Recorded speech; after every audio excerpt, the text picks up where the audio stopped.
Hello, YouTube. My name's Anthony. I work with DJ Solutions doing light, small mobile DJ work for smaller venues. Some of you have been Twittering me and asked me some oddball questions about, and we're talking low end DJ work here. I'm not talking about doing light shows and clubbing and all that, like community centers, little college parties, stuff like that. Give you a little heads up on an affordable way to get started and then slowly work your way up to buying the higher ended equipment because the equipment can get somewhat pricey. I'll go over just kind of sort of what I've started out with.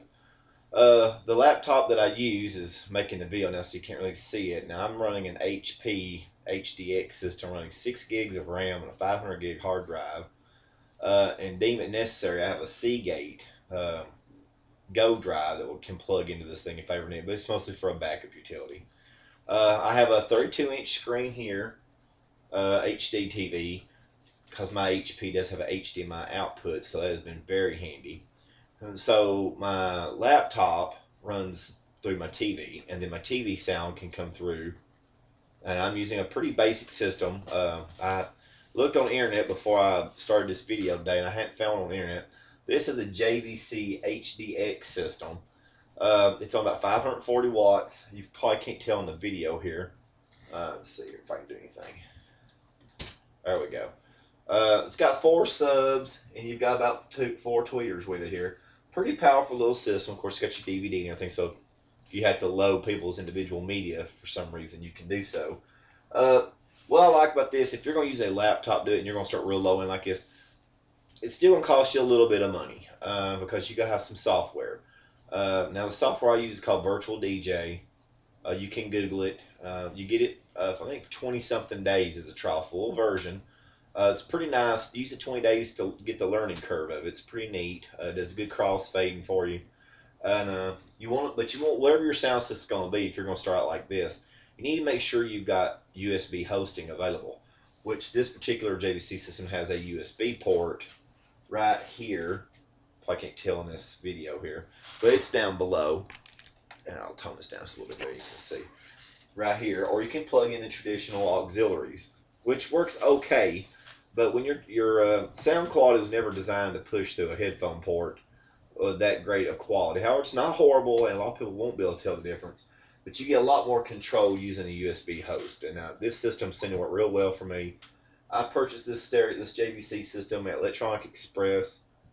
I want to say it's around $340-something. I'm not exactly sure. It's been about a year ago. The HD TV I'm running is a 32-inch.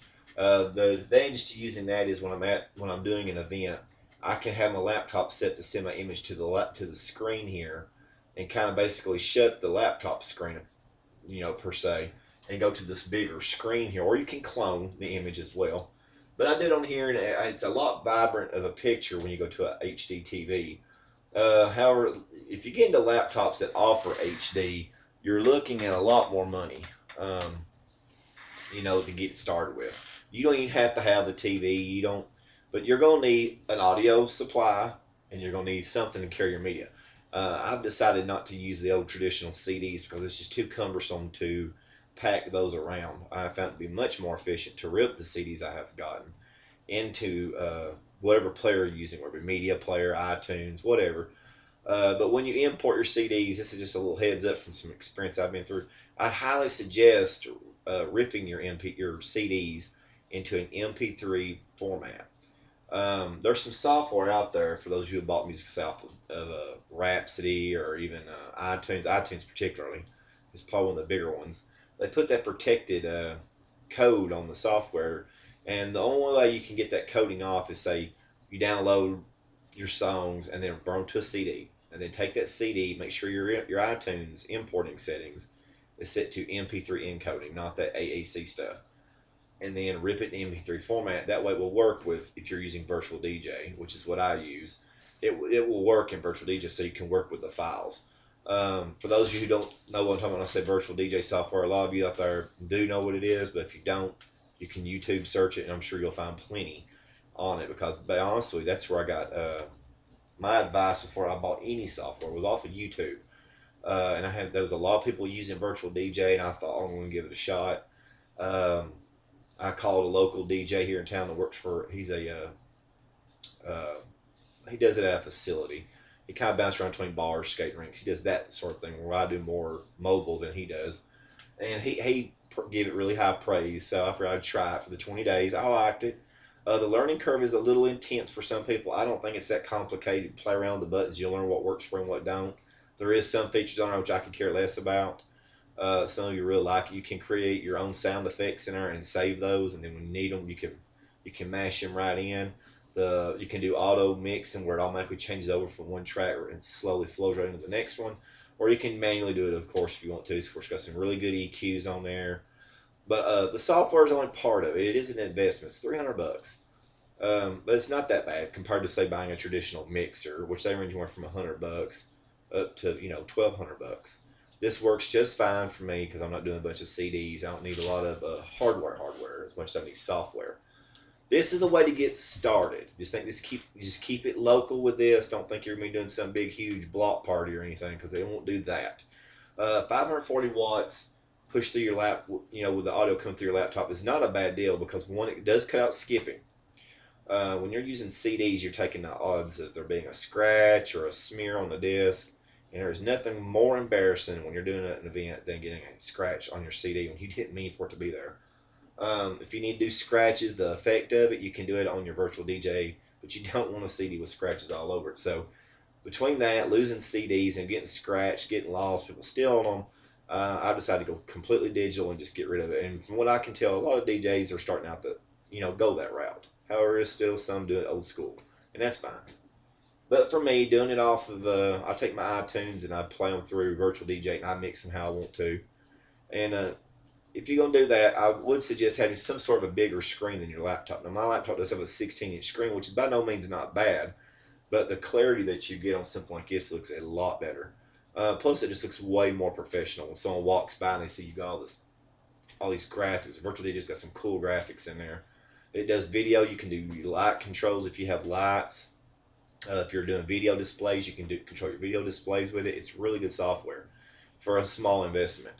And this here is about $300. The TV, I think I bought it, when it was kind of new. This here was like $750 back then. It's about a year old now. And I get about $1,500 for my laptop, plus how much money you want to sink into your music. Some of you buy it legally, and of course I know a lot of you get it illegally. I don't really care. But for those of you who are going to be getting into this and you just want to kind of get started out slow, assuming you are going to buy legal, iTunes are $1 a track, plus you got all that protection stuff. So I don't advise that at all since I've been through what I've been through. I go to a website called SoundIke, SoundIke.com. The tracks are 15 cents a track. All right, or you can buy whole albums anywhere from $1.80 to $2.40 for a whole album, and they're already in MP3 format. I've been a big believer in it the last 8 months, and I haven't given iTunes $1 since I discovered SoundIke. And about everything iTunes has got, they're going to have it. And $1.80 for a whole CD, you can't beat it. And as long as you're paying for it, no one can say anything to you. As long as you're not selling it, distributing it, whatever, who's going to say anything? You paid money for it. Not much, but you paid money for it. And the sound quality is good. When you buy iTunes tracks, it's important to know you're only getting 128 kilobit quality. Okay. A retail CD that you buy, for example, is usually at 320 kilobit, which is really good. That's why they cost a little more. But on SoundIke, a lot of the tracks you get on there are 192, which is good, 256, and I've got several that's 320. And same price, and you get better quality. It's always as good, if not better, than iTunes. I've never got anything that's less than 192 kilobit, never. So, and it's cheaper, and it sounds better, and it's already in MP3 format, so you can do all the work. But just to get started, if you're just going to do some music at some events, maybe some slideshows, people want to do their pictures, something like a little birthday party, this is great. If you're going to go into light setups and all that, now you're talking a lot more money. This just kind of gets you started, kind of play around with it till you learn it, make you a little money doing a few gigs, and when you build your money up, then you start buying the higher end equipment. If you have any questions about this or any comments for another video, hit me up on Twitter at DJ Solutions. My name's Anthony, and I hope this helps out some of you out there. I know it's short and sweet, but this will give you the basics to just get started in laptop DJ work. And for all of you out there, have a great day, and I hope to hear from you again.